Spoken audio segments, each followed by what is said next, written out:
Welcome to HomeFront Sitrep with Willis. And Megs. Don't forget about Blaze. We're just a couple of veterans having a good time talking about what's on our minds. And maybe yours. You can find us on Apple, Amazon, or Spotify. Or wherever you find your favorite podcasts.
Welcome to another episode of HomeFront Sitrep. How is everybody doing? Megan, how was your day? That was pretty good. But you know what was awesome yesterday? What was awesome? It was Blaze's birthday. I know, Blazy turned another year older. Yeah, I know. He's 9 years old now. Right now, he's doing some self-care on the cold concrete floor in the bunker. But I got him a whipped cream cup. The girls gave him some cheese. Nice. He got literally 3 different times happy birthday was sang to him. Nice. Yeah, because y'all went to Applebee's. Yeah, so had a fun experience. So we had it at the house and then 2 different times at Applebee's. Nice. Yeah.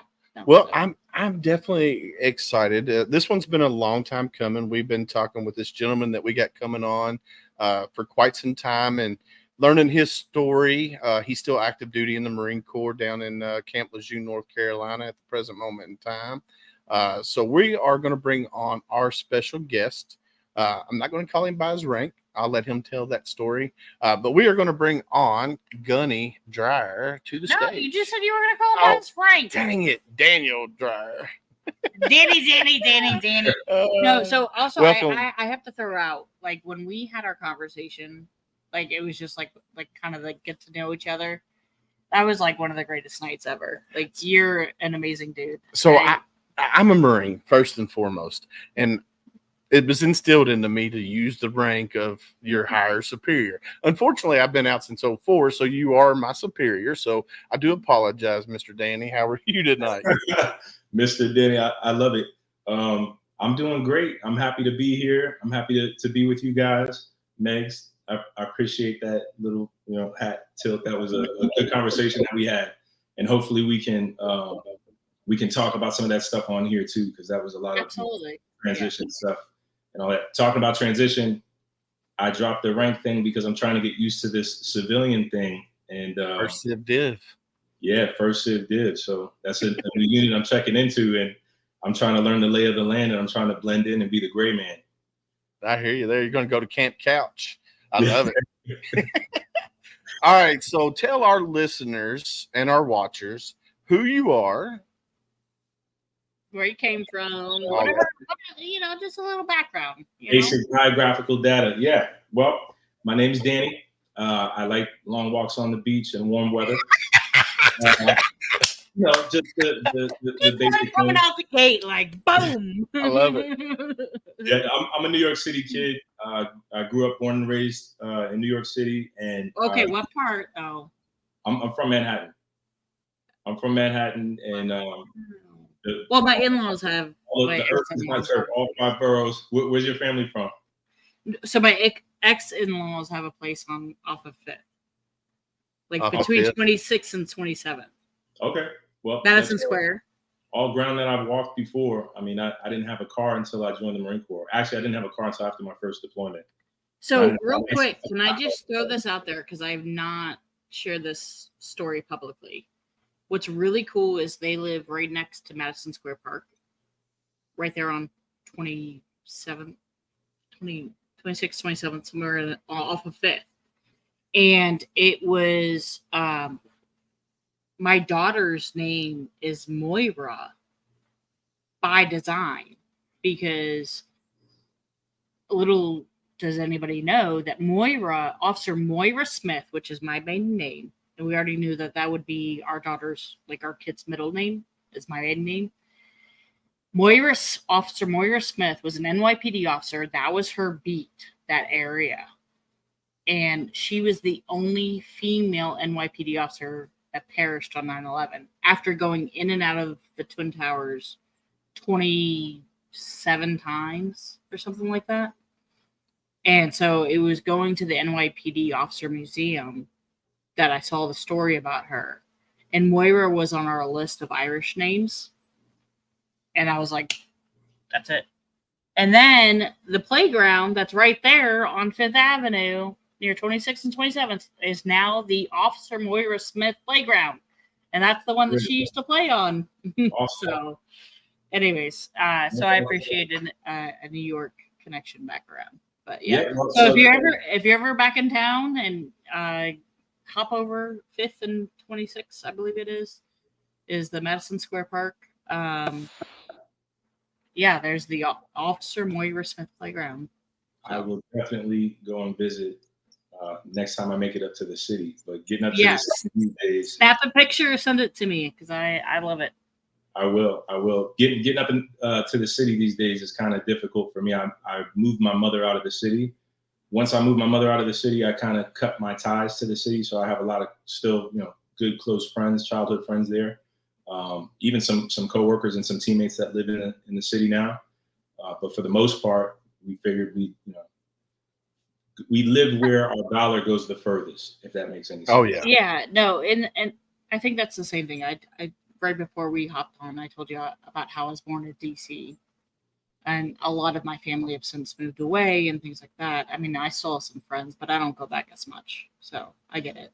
But you guys are in Kentucky, right? Yes, sir. We are about 30 minutes south, or about 25 minutes south of Louisville. I'm going to go say it that way since you Northerners here. We call it Louisville, but it's, yeah. So we're about Louisville. Yeah. No, I'm just kidding. I know not to say it that way. But, yes. But yeah, so we're in Kentucky, and you're still in North Carolina, soon to be at Camp Couch. North Kakalaki. What's that? I said North Kakalaki. Yep, Camp Couch on the coast. That's what nice. Yeah. So totally got run off. You ran him off, sidetracking. I'll own it. Listen, Linda, calm down. So back to you, Jake. I get it. New York is an exciting place. I get it. All right. So it is, though. If you have not been, everyone gives it, dogs it. I'm just saying, it's worth it. New York is an awesome place. It's a good place to visit. Yeah. Everybody has to go at least once in a lifetime. Great for single people, great for families. There's a lot of things, a lot of history there, right? A lot of our ancestors came through Ellis Island, so it's something to see and it's noteworthy. So I totally get it. I left this city shortly after 9/11. 9/11 was also a big piece of my journey, and it kind of catapulted me into making a decision of whether I was going to stick around the city and continue to try to become an entertainer and be this famous DJ that, who knows, I may have never been ever even close to, or, if I was going to go serve my country. So I decided to split the difference and join the reserves and join for communications, because I thought somehow I was going to be able to do both. I was mistaken, but I was happily mistaken, because, once you go to boot camp and you start learning, all of the things that it takes to become a Marine and all of the things that you can do as a Marine, I made a decision to go active duty. And that put me on a path to go to Force Recon, and Force Recon later turned into MARSOC at the company that I was in, which was 2nd Force Recon Company.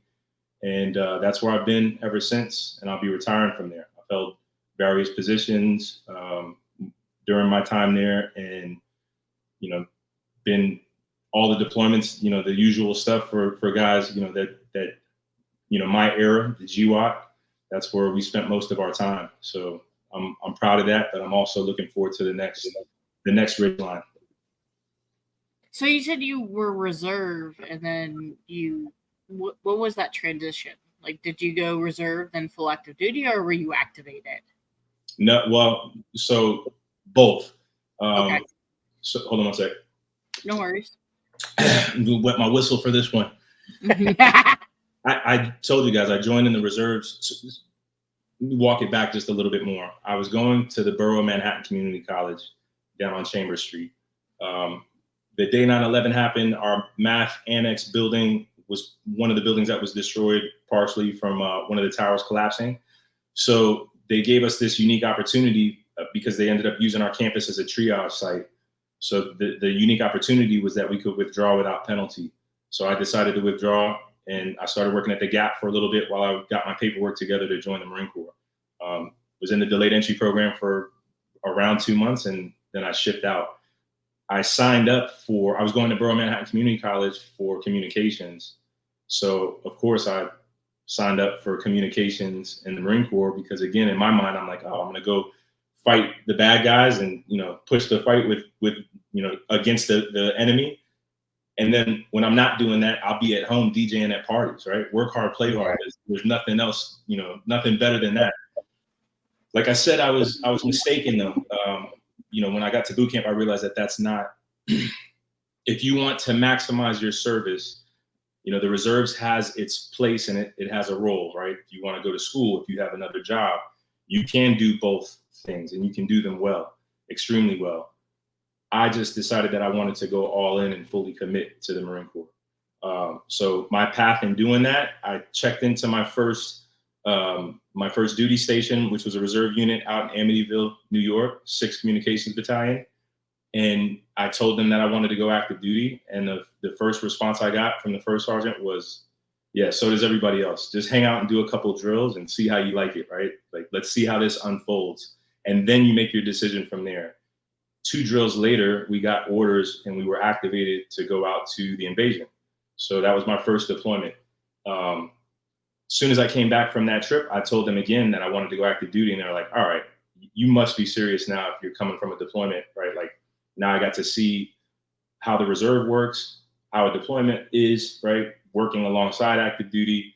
And that was my path getting into active duty. I hurt myself, you know, throughout that time trying to transfer over. So I ended up getting stuck with the recruiters for a while, which was an interesting experience because I got to, without being a recruiter, learn a lot about their process and what they do. And that ended up helping me out a lot later on in my career in special operations, believe it or not, because there's a lot of parallels in the way that they deal with people and the way that we have to deal with people when we go abroad. So I hope in some weird roundabout way, Megs, that answered your question, but that was kind of my path from the reserves into active duty. As soon as I went to active duty, I went to an infantry battalion because I thought that would be the fastest path for me to get to reconnaissance, which I had learned about in boot camp, which was another reason why I wasn't, you know, satisfied with being in the reserves. I have a cousin who served during Desert Storm, and he was a recon Marine. He wrote me a letter in boot camp and explained his whole path. And when he laid out his path to me, I knew that was the same path that I wanted to take.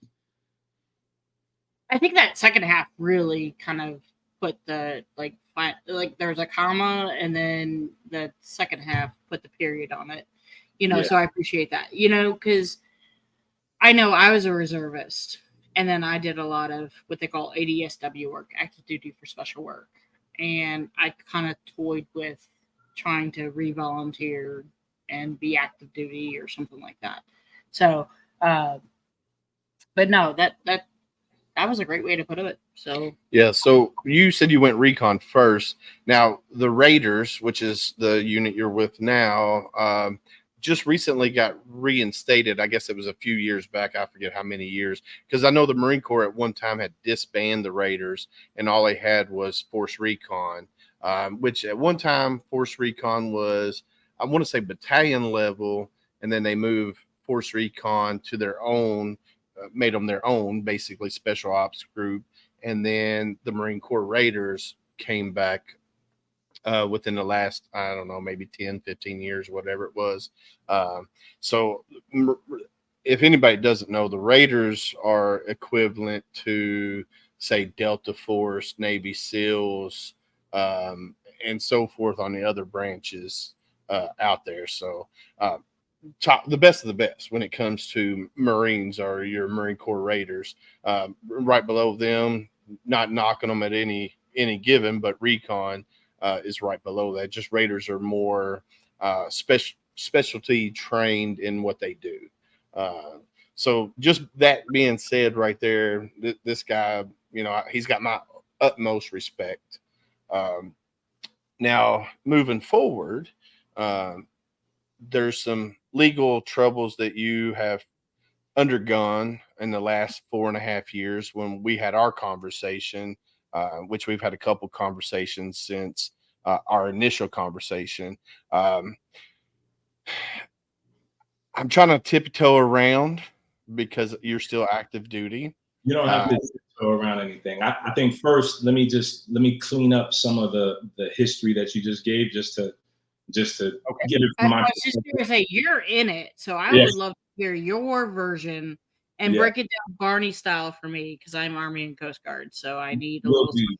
We'll do. I'll do my best, and this is just kind of broad strokes. But the Raiders were stood up during World War II, and that was the Marine Corps' small specialized unit of guys that had special equipment, small teams, and special training.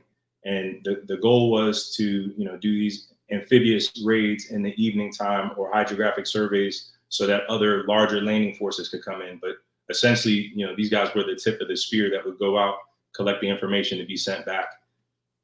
That disbanded after 2 years. And then, the men from that unit went off to places like, Navy UDT, right? Helping out to stand up the program for SEALs. That's what we know them as today. Some were also in the OSS. The OSS was another unit from World War II. And the OSS is where Special Forces came from and the Central Intelligence Agency. So we were all together kind of at the roots, at the core of everything, starting and becoming more specialized in nature, right? Rather than just the massive general purpose forces. Current day, our unit stood up in 2006. So I spent very little time in Force Recon. There was no MARSOC when I came in. So when I had to set my sights on something and make a goal for something, it was, the guys with the wing and the bubble, this right here, that was the pinnacle of what the Marine Corps had to offer. Yes, there's so hang on, what is the wing and the bubble? So the wing and the bubble refers to the wing or jump wings. So we have Navy parachutist insignia, which you do 10 jumps for that. There's a specific, way you do those jumps. It's not just 10 jumps out of a plane. You have to have some at night, some with combat equipment. But after, you achieve a certain number of jumps, you get gold wings. Initially, we all wear the same wings, the U.S. Army parachute insignia, right? The lead studs, we call them, affectionately. But or silver. No, I'm just trying to help explain for everybody. Yeah. The bubble, for bubbles under the water, which we don't want to put out, but the bubble is for our subsurface capability, diving, as an insert extract capability. And that's what both of those things are together. So when you see that on somebody, it not only means that they perform at the highest level, it just means they also have some unique ways of being able to get in and out of, problems or operations. No, that's awesome. Yeah. So thank you so much for explaining that, because again, I know we have a lot of listeners that some are civilians, some are veteran spouses, family members, but then we also have idiots like me that I come from Army and Coast Guard, and I do not understand the Marine world. God, I love you all to death. Yeah. And I will tell you, anytime I've ever been deployed, I have never been more happy than whenever I did a JTF with Marines, because they are the most honorable, respectful people I've ever served with. That's all. but I don't understand all your numbers and jargon sometimes. so thanks for taking the time to explain it. I've been doing it my entire adult life, and I don't think I understand it completely, 100% of the time either. Just to kind of wrap that up, David, you had mentioned some other units that we are kind of very similar to, and it's true. Our counterparts are Green Berets and Army Rangers and Navy SEALs, and we use combat controllers and pararescue every now and then. That is something that we've done, since 2006, and we've only integrated more throughout the years. So yeah, I just wanted to clarify that those are our counterparts. We all fall under SOCOM. We kind of serve two masters. I know people don't really like to put it that way, professionally at work, but we do, because we work for SOCOM, and then we also work for the Marine Corps. And that just kind of deals with where our money comes from, our budgets come from, and what gets funded for what, and then also the types of missions that we get to go on. But our roots are reconnaissance. Marine reconnaissance is, when there were no Marine Raiders, eventually they started to form, amphibious reconnaissance companies. So our lineage comes from not only the Marine Raiders, but from Marine reconnaissance. In fact, and we'll get into the bourbon stuff, because I know that's kind of the main reason that we're here talking with each other. But we have a couple. No, the main reason we're here is because of you, and we respect you. So that's where I was just getting ready to say, let's get a little bit back into you. Okay, so you followed this path, right? And you got active duty, and kind of what happened from there. Like, anything you want to share, and just who you are as a veteran, and then what led you to where you're at now would be awesome. Yeah, so if it was up to me, I'd probably, I'd still be wearing a uniform right now, and I wouldn't have a beard on my face, and my hair would be a little bit shorter, and I'd probably be coming off of, I don't know, my 9th or 10th deployment, working with guys and raising up the next generation, because all my years of service, that's all it means. It just means it's knowledge that needs to be transferred over to the younger generation, because I was fortunate enough to be able to survive to be where I'm at today, because we all have friends and family or know people that aren't here today. And for me, that was something that started back at 9/11. So yeah, my path changed a little bit about 4.5 years ago, where I got into, I had some legal troubles, and I was accused essentially of murder. We waited for a very long time to get our names cleared, and that resulted in a felony conviction for drinking in country, and we were completely acquitted of murder charges. So that's kind of where I sit today as I transition. I'm leaving the service honorably as a gunnery sergeant with a felony conviction for drinking in country. I don't know how much you guys know about Marine Corps history, Marine Corps culture. David, I know you know all about it, but Megs, you guys can kind of talk about it too, right? Starting back from Ton Tavern. This is kind of who we are and what we do. But the biggest thing is the reason Megs, you just specifically said this, so I'm pointing you out. But the reason why you have those good deployments with Marines is because we are a competent fighting force, but we're also a professional force, and we put the country first before anything else, and enjoy. It is a total work hard, play hard, work hard. And I've never, ever been around a Marine that could not do both. Right. And so even being both Army and Coast Guard, and again, I was law enforcement throughout, right? So I was an MP, I was port security, I was maritime enforcement, I was even a civilian police officer. Like, there is that balance of work hard, play hard. And as long as you're playing hard, but you can still work hard, WTF, what the fuck does it matter? You know what I mean? And so, and that was something that we talked about during our meet and greet. Yeah. Is kind of that.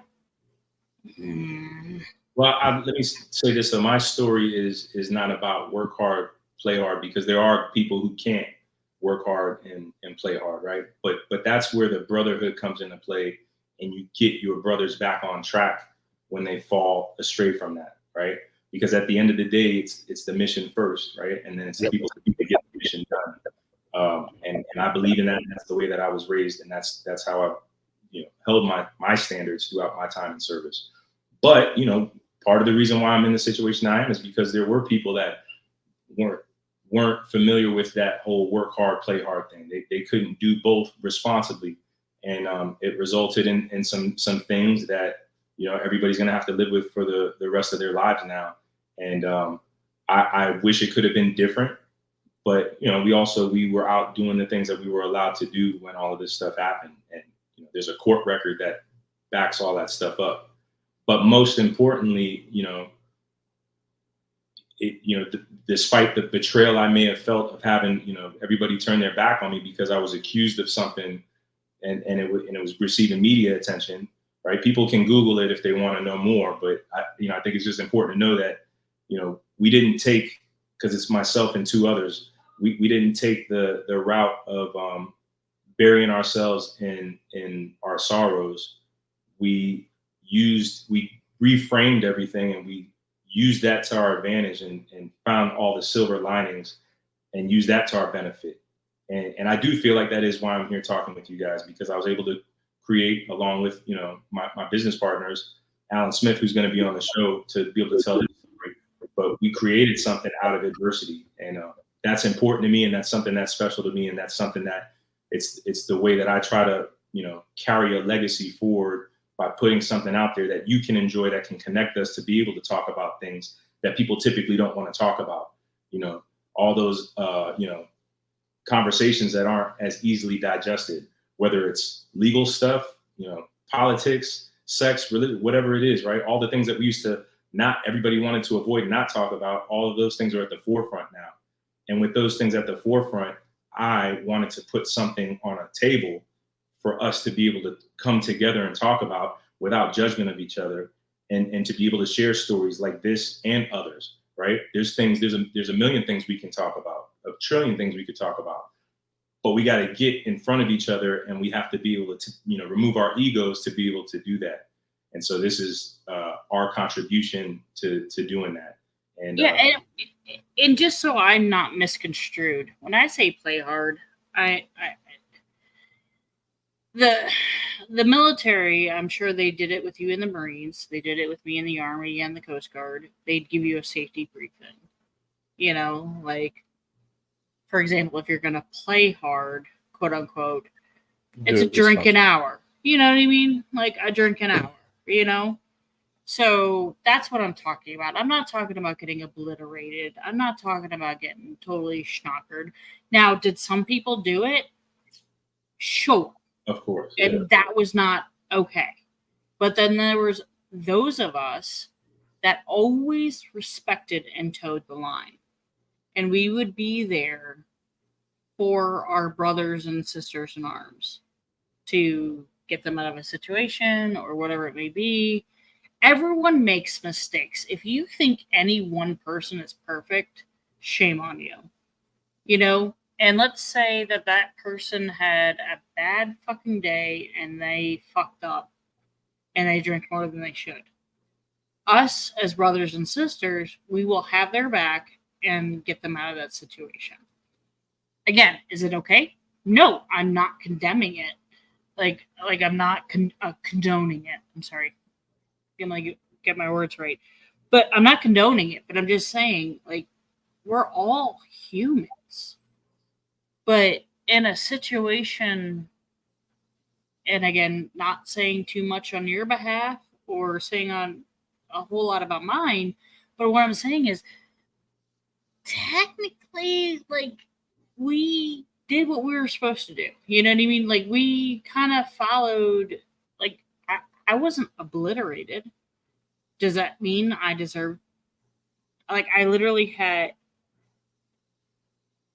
and I'm sorry, Danny, it's, because this is the first time I'm going to say it. I had one drink an hour which is literally on slideshows, as that's to what we should do. And I had one drink an hour. And yet that night is when I got drugged and raped by 2 of my shipmates. Like, that's not okay, you know? Like, I am literally following what the military is telling me to do. And I understand that maybe in your situation you were told not to drink at all, but come on, like, really chill the fuck out. We weren't. And what transpired, and you don't have to get into it, and that's fine. But I'm an Irish Mick, and I can drink like a motherfucker. I've since given it up and stuff like that.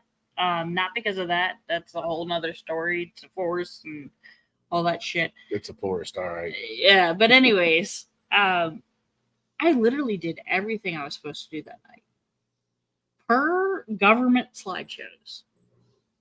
And then when I pressed charges, the only thing that they could look at was I had something to drink. And then, when I gave my phone up as a timeline, that's when they figured out I was gay, and it was during Dumbass Hotel. So then that's when they told me, we're going to charge you with an alcohol incident, and we're going to charge you with Dumbass Hotel.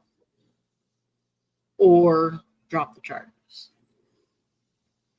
That was what I was given.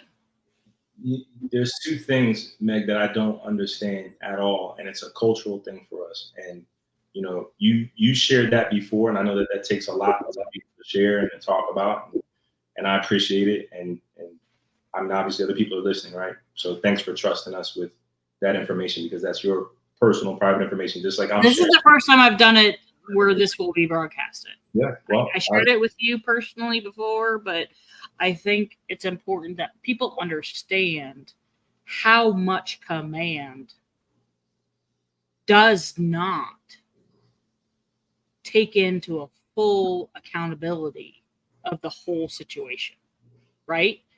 And and again, I'm not going to share anything about you. It's up to you, but just from our personal conversation, it sounded very familiar and similar. Mm-hmm. That command does not take into the account of the whole situation. Picture. I agree. And like I said, there's 2 things, right? And that it's a trend, and it's a culture that shouldn't exist, right? The way it's supposed to be is we're supposed to take care of each other no matter what.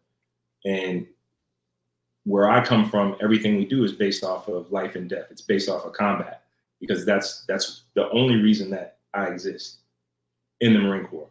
Obviously, I exist for more, right now. But my sole purpose in the Marine Corps was to go out and fight wars.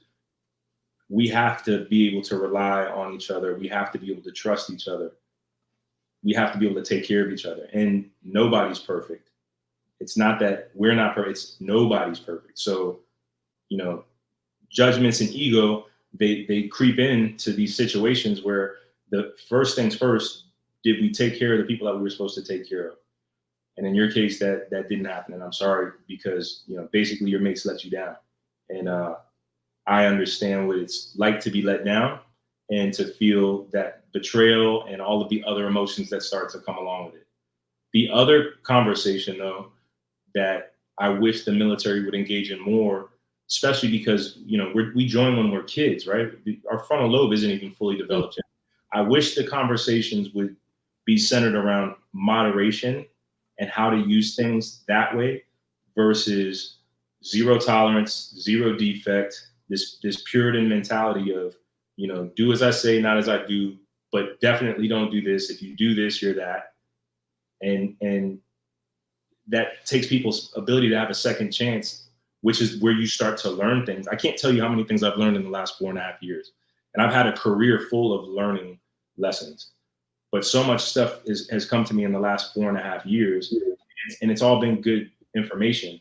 But if I could ever give one debrief point back to the Marine Corps, well, I have more debrief points just because I saw another side of the system that a lot of people don't get to see, right? But one thing I wish that we could share with people coming in and growing up in this society, moderation. People are gonna do things. People are gonna self-discovery, right? Like you see it, you feel it, you touch it, you taste it, whatever it is, right? You want to know what it's all about. You want to know what the fuss is, and that work hard, play hard thing would mean a lot. It could be a slogan for a poster if we were talking about moderation. But the problem is we're always talking about things in extremes, and not everybody falls into those extremes. So you have an alcohol-related incident on your record for, being sexually, assaulted. That doesn't make any sense, right? Because you were drinking 1 drink an hour, but your lips touched it. So now it's an alcohol-related incident. And now that's a stain and everybody gets like, ugh, alcohol. They have no problem drinking it and consuming it. But the minute it comes up in public or around other people, or there's, officers or senior enlisted around and alcohol comes up, then it's taboo. So I will say that they did send me to a naval station to get screened or whatever. And I was there all fucking day. And I got to a psychologist, psychiatrist, whatever. And all she did was she came out and she apologized to me. She said that was fucking bullshit. Because we're talking about 3 drinks. That's all I had over the span of 4 hours. You know what I mean? Like, imagine having... I don't know you very well, and I know that you also have a company that we're going to talk about here soon enough.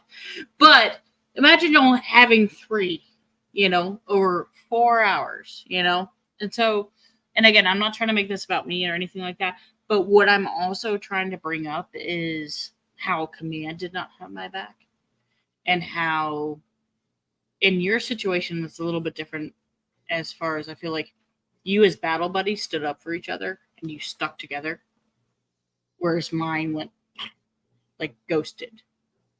And then same thing with my command, like just ghosted. But that's the problem with command, I feel like sometimes, is they don't take everything into account. They don't look at a whole picture type situation. And I think in your situation, a whole picture type of situation would have made a world of difference, and you would not be in the situation that you're in right now. So I agree. But for whatever reason, that's not how it turned out. And my wife likes to say you can't run a marathon looking backwards. So that was why we had to repurpose the energy, right? And when I say we, I'm talking about my family, because they all felt the brunt of all this stuff, and then Josh Negron and Eric Gilmet and their families as well. We dealt with a lot, and it was an interesting thing for us. But the biggest thing is that you're right. We stuck together. We were fortunate in that sense, but we had to do a lot of soul searching. Initially it was like finding out that Santa Claus doesn't exist. We've been doing this job, and we've been living like rock stars, and doing all these cool missions, and we showed courage in the face of the enemy, and we lost friends. We felt like we were where we needed to be, when we were where we were supposed to be when we needed to be there, right? Like throughout the global war on terror. And I'm humbled and honored and proud to say those things, and to have those things stored in my memory bank. The overarching topic that we're getting into now, though, is mental health. It's not commands. It's not any of those things. It's us, and have the ability to have tools on our own that we don't have. Commands are going to do what commands are going to do. Institutions are going to do what institutions are going to do. I don't like it. I don't like the fact that, my 2-star commanding general was the guy in charge of my whole entire legal proceeding. That's kind of weird, right? If you work in Walmart, that it doesn't work that way. But it's the way it is until that gets changed, right? That's how the Uniform Code of Military Justice is. And I hope it changes one day. And I hope that maybe we could be the face of that change.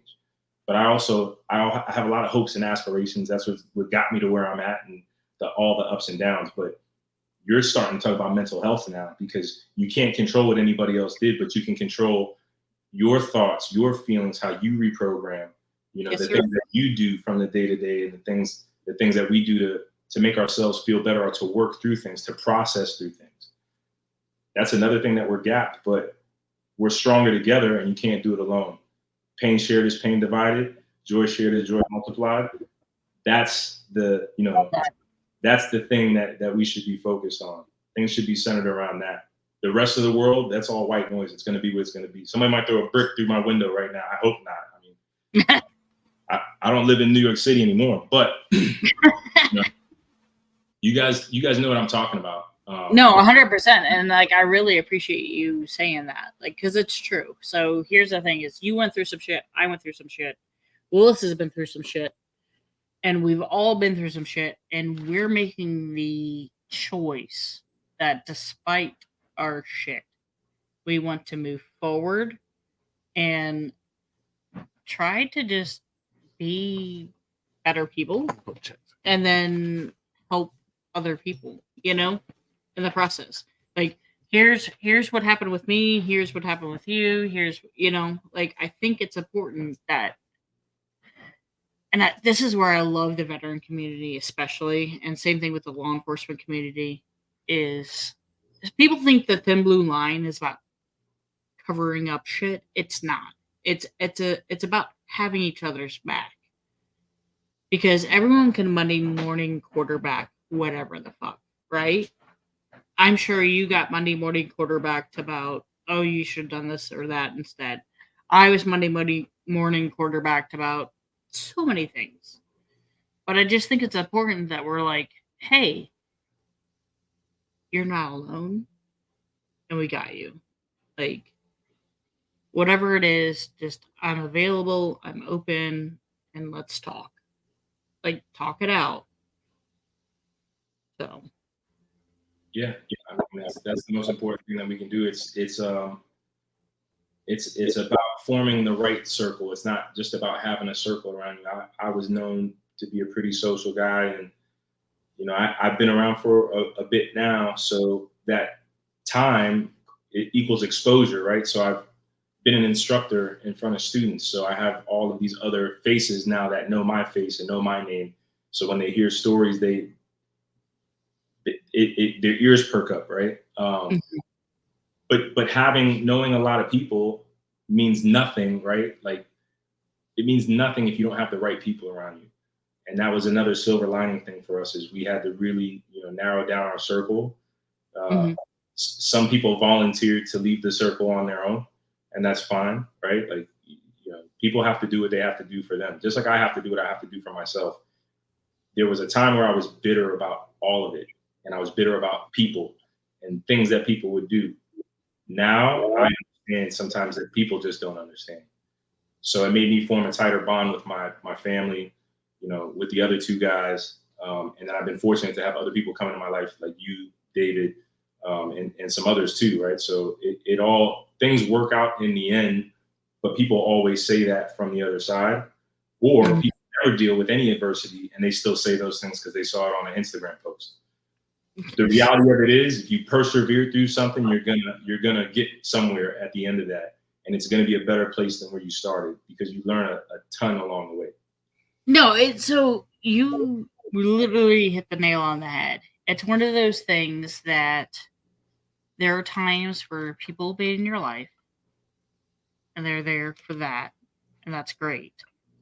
But then there are times where people aren't, and it's okay that they aren't, and it's okay to like rearrange your circle.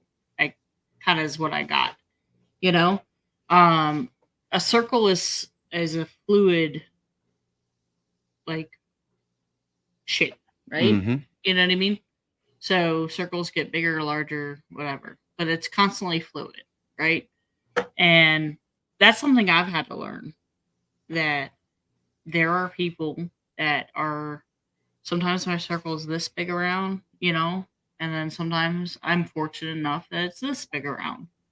But it's okay that it moves, as long as you have a circle and you can reach out a hand and all that stuff. So, again, I really appreciate your candor and everything that you've been saying. But I would love to hear, because I feel like I've talked too much already. Well, I want to apologize. I had to step away. My dog sound like there was somebody trying to get into the house, so that's why I had to step away real quick. So I do apologize for that. Hey, But it's the HomeFront Sitrep, so thanks for the update. All right. And also, I did something else while I was up there. Well, it's it's because we're getting ready to go into the next little chapter here on what we're talking about, and I went and grabbed something here, Southern Cross Bourbon. So, Daniel, just call me Vanna. I almost called you Gunny there for a minute. You know, it's all right, man. Call me what you want. It's fine. But let's talk about Southern Cross Bourbon here. I've had this bottle, got it sent to me from Alan, and tried it. And I tell you what, I tried it straight from the bottle, and I love my bourbon. Tried it straight from the bottle. It was okay. It was good.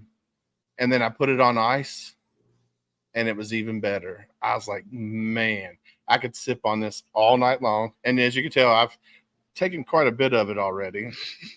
So let's talk about Southern Cross Bourbon and the importance of this to you and the MARSOC community. Okay. Well, first off, I need to know if Meg's got to sample some too. Yeah, that's not going to happen. Okay. Present moment. Yeah, the joy of divorce and custody battles. No está bueno. Okay, maybe another time. There's some fudge though. I'm sure you can eat the fudge. There's no real alcohol content in it, but there's a hint of Southern Cross Bourbon in it. All right. I think it got cooked. If it's cooked, I'll taste it. I mean, I trust me. I am a huge whiskey bourbon fan, but just my life situation right now, not gonna push it. No, I got it. I totally understand. I appreciate your guys' support. I appreciate that, David, you were able to taste it and that you enjoyed it. For us, it's important. It's a higher end bourbon, so we wanted to lead with authenticity as opposed to, just putting some food coloring and some alcohol and then putting it out there on the market. So it's a bourbon, not a whiskey. There is a great documentary. I believe it's on Amazon called Neat, and Neat they do a really good job of explaining the whole history of bourbon, and all bourbon is whiskey, but not all whiskey is bourbon. Correct. Right? This is a reason why we did bourbon too, right?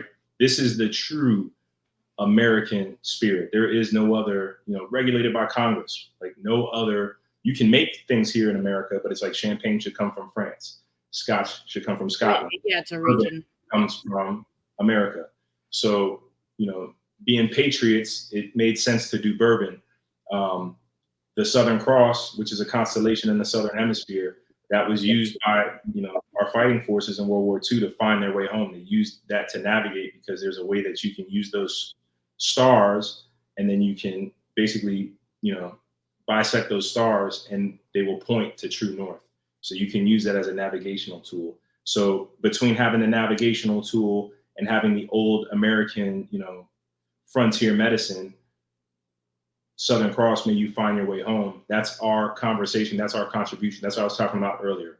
The centerpiece on the table that can bring people together. It is a very American thing. And I don't think that there's anything wrong with that. And that's my way of paying homage to the people who went before me, because I was taught to forever strive to maintain the tremendous reputation of those who went before me. So I think that's awesome, because I had the fortune to go to Ireland and go to some of the Irish distilleries and stuff like that. Irish whiskey is very different than Canadian whiskey and or Scotch. And then also in America, whiskey versus bourbon. That's why I asked the question. Yeah, absolutely. Once upon a time, I was very in it, and I'm still knowledgeable. But that's why I was asking: is it bourbon or whiskey? Yeah, so I do recommend though Neat. That documentary is awesome. That documentary, we watch it all the time. It's really good. So if you're not doing this, or if people aren't listening to this, that's something to watch if you are into spirits and the history of things, or just understanding a little bit of background on things. Because I kind of like to know how things work too, right? I would watch a documentary on how an iPhone was put together if they have. They probably do, right? But they do. Such a for that. David, you got to share that link with me later. Yeah, definitely. So I used to take my iPhones apart and fix them myself. Yeah. So what's unique about that whiskey, or not, it's not unique because there's others like it, but it's 45% wheated, and I personally like that because I think we've all tasted a lot of harsh spirits in the past, and I feel like that kind of softens the palate of the bourbon a little bit, having it wheated. But there are some things in the works. We're going to expand our product line. We're going to do 2 new labels. So we'll do a rye and we'll do another bourbon that'll be more of our mid-grade bourbon, because right now that bottle retails for about $110. And we're going to have a new look too, because we're going through an entire rebranding. So we'll change, the bottle will stay the same, but the labels will change.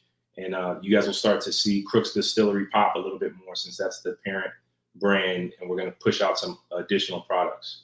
How did you get started in this though? That's like still where I'm like, okay, you've done all this like hardcore, hard charging Marine shit. How did you get started in this? Honestly, it was my wife's idea. Okay.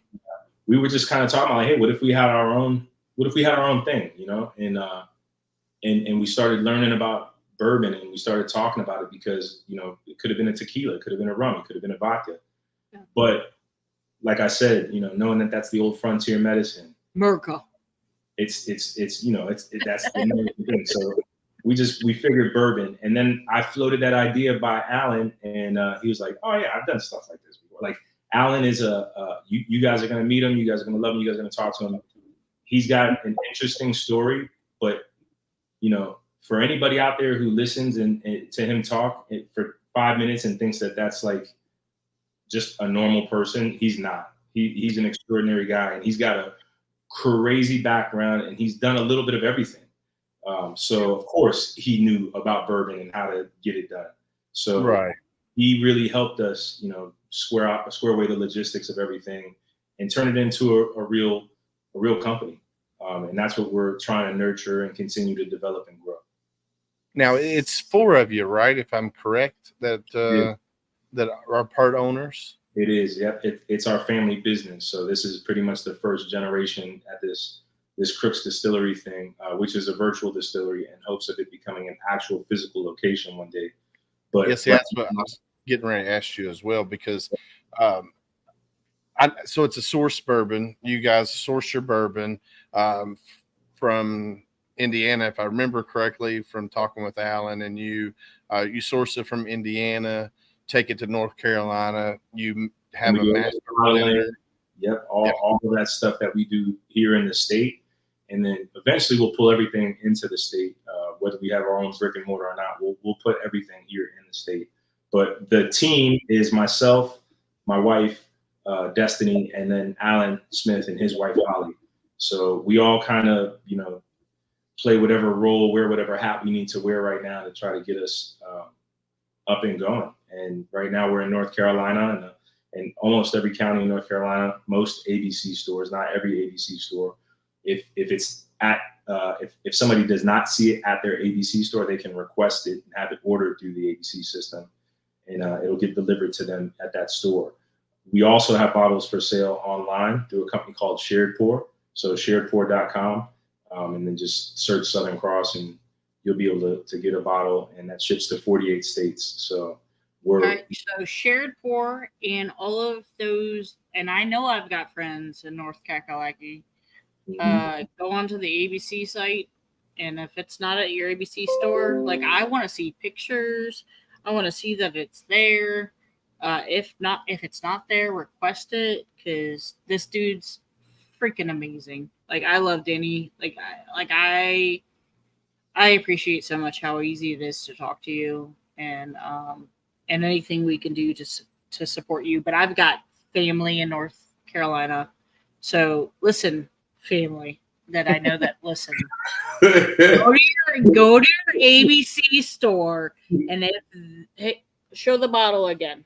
So it is right now available in North Carolina and also DC, which is what Alan said. And then you can get it online. Okay.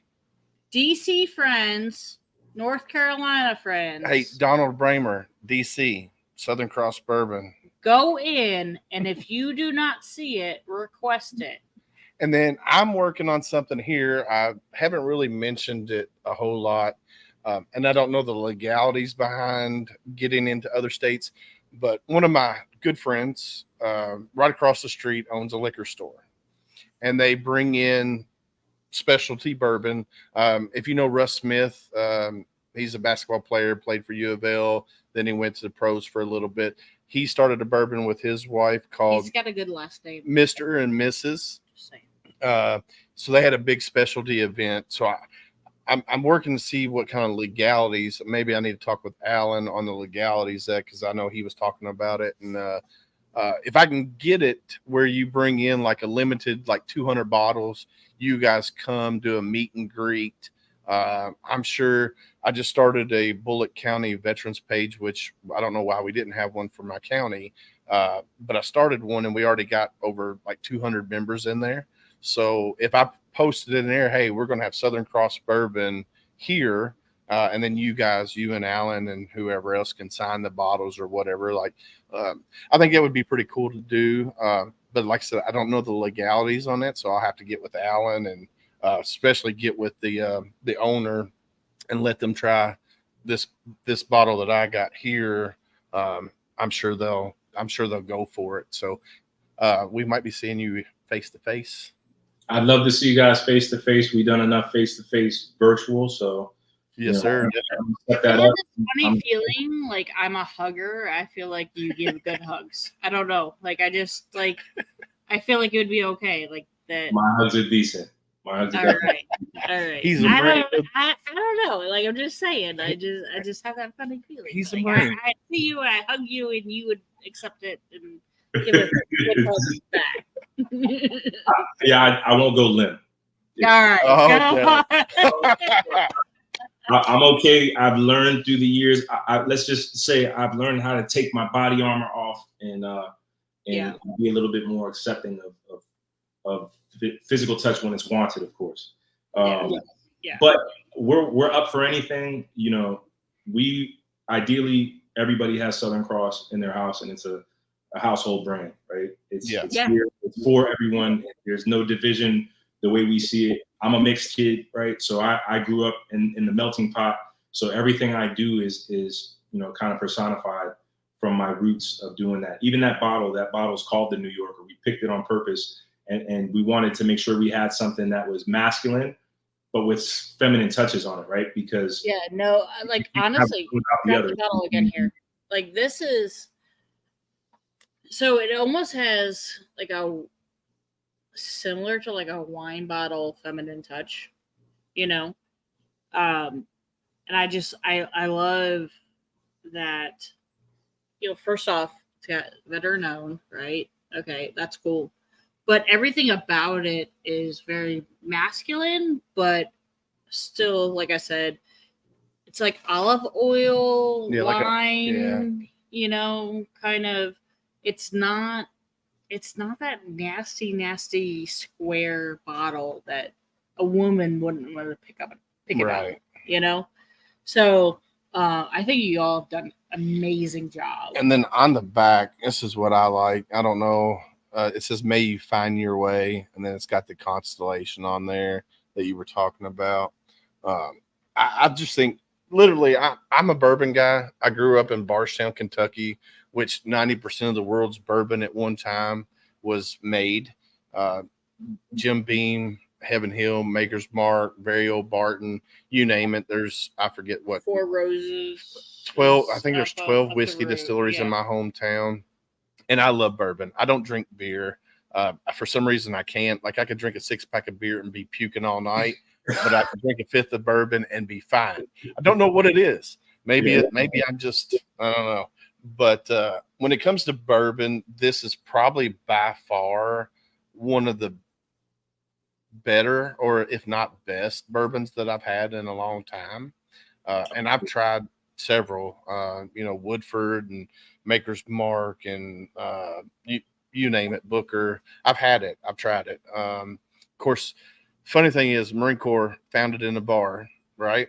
I was in the Marine Corps. So was he. I know.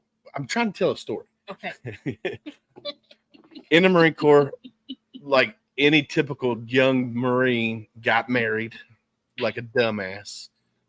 Went on a deployment to Bridgeport, California for my second cold weather training up there in the Sahara Nevadas. Came back and caught my wife in bed with a Navy guy. I went down a rabbit hole.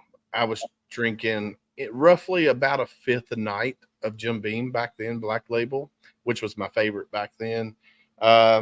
Marine Corps, luckily, my command, my platoon sergeant and my platoon commander realized what was going on, and they knew the story that I had caught her cheating on me. So they knew what was going on, and they saw that my drinking was affecting my day-to-day operations. Mm-hmm. So they're like, look, you're an alcoholic. You need to go to detox. Sent me to detox. And then I had to do roughly, I think, a year worth of AAA, whatever, alcohol anonymous, whatever it was. Had to do that. So I was sober for AAA is your not the vehicle insurance maintenance. But I had to go through detox. I got it. I was just gonna let you keep going. So sorry. I'm here for you too. No, Sorry, this is my job. Yeah, my brain was just We got one in the room. Thank God. Thank God. Hey, no, hang on though. Hang on, Willis. Please keep going. And as much as we want to give you shit, that's our job to give you shit. I know. No. But continue. But, so so they sent me to detox, and then I got out of the Marine Corps. Didn't touch alcohol for 15 years, and now I'm a social drinker. Like, I will drink maybe 2-3 at a function, and I'm done. I cut myself off because I don't want to fall back into the rut of that. So when I say I drink a lot of bourbon, I do, but now I drink it in moderation. Mm-hmm. Get back to moderation. And this is probably by far one of the better bourbons I've tasted in a long time. So thanks to you and Alan for coming up with this, and the blend, whoever the master blender is, definitely well worth the money spent for this. So yeah, we're there. Salute to you guys. I appreciate it, and I appreciate that you guys giving me a little bit of time to talk about it. You're very welcome. And when you come out with a new line, we're going to have you and Alan back on at the same time, and we could talk about it, because I'm excited about it. I don't want to give it away yet, because I kind of know the back end of what's going on with it, and I'm kind of excited about it because it's something that's pretty cool. Just for the military community in general, I think it'd be pretty cool. So I'm excited, and we can't wait to have you back on. I agree. Danny, let me tell you truly from my heart, like, I cannot appreciate, despite everything you've gone through, your openness and willingness to like listen as well, because I hope you reciprocated that. I hope you said what you need to say, and if you did not, I apologize, but I did not intend for any part of that to be turning into me, But I think that's the back and forth that's needed, and I think people should hear about it. I mean, I think we could just do this alone and talk about mental health stuff, right? It's just how people process, how people program things, how people perceive and receive information. So that's important stuff. Think about how much of a better world we would live in if people were a little bit more again, able to sit and have these conversations and gain a couple of additional tools to help when they have the hard times, because everybody's going to have them, and I hope I don't sound negative in saying, anybody who listens to this who hasn't faced any type of adversity, you will, it's coming. I mean, and that's fine. Embrace it. Yeah, definitely. That. So I do have one more thing to say real quick. Yeah. I'm working on a roundtable, a veterans roundtable. And what we're going to do, we're going to have a couple different veteran podcasts. Misfit Nation's on board. Triple Threat Vet Podcast is on board. There's another veteran podcaster. He's on board. And what I want to do is get a group of veterans together on this. We're going to do a live. So we'll have call-ins as welcome as well. And what we're going to do is talk about current events in the military and how they affect veterans and stuff like that. If you would like to sit on that roundtable, let me know, and I will invite you as a guest, and we can definitely talk about whatever comes up during that roundtable. Yeah, I appreciate the invite. Let's stay in touch about it for sure. Yes, sir. We'll do. Well, again, thank you so much. And so I guess what I was going to say is just, if there's anything else you'd love to say, please, like, this is totally Danny time. What you got? Got anything else you want to close us out with? I got nothing. I think there's a little bit of, there's some pearls in there, right? Like mixed and blended in throughout the last hour. And if anybody wants to deep dive any of that stuff specifically, regardless of what the topic is or what came up, and if there was something that wasn't covered, again, you guys know where I'm at, and you already got a plan. David already gave me orders. I'm coming back. So. Yes, you are. Or we can set up something else. But I think we covered a lot, and I just appreciate your guys' time. This is fun. I appreciate it. I really cannot tell you how much I appreciate you and just how easy it is to talk to you, and like I said, and how just open you are. And I've appreciated it anytime I've talked to you. So that's all I'm gonna say. Well, my phone's always open. Meg's phone's always open, and I know your phone's always open. So feel free and reach out to us anytime. And I know you're transitioning in November. It's going to be a friggin' whirlwind when it happens. Trust me, a lot of emotions are going to happen during that. And we're here for you. So if you need anything, reach out to us. Good to know. All right. Good to know. All right, sir. Well, it was great talking to you tonight, and we will talk to you soon. Right on. Take care, everybody. Peace. Yes, sir. Have a good one. All right. Take care.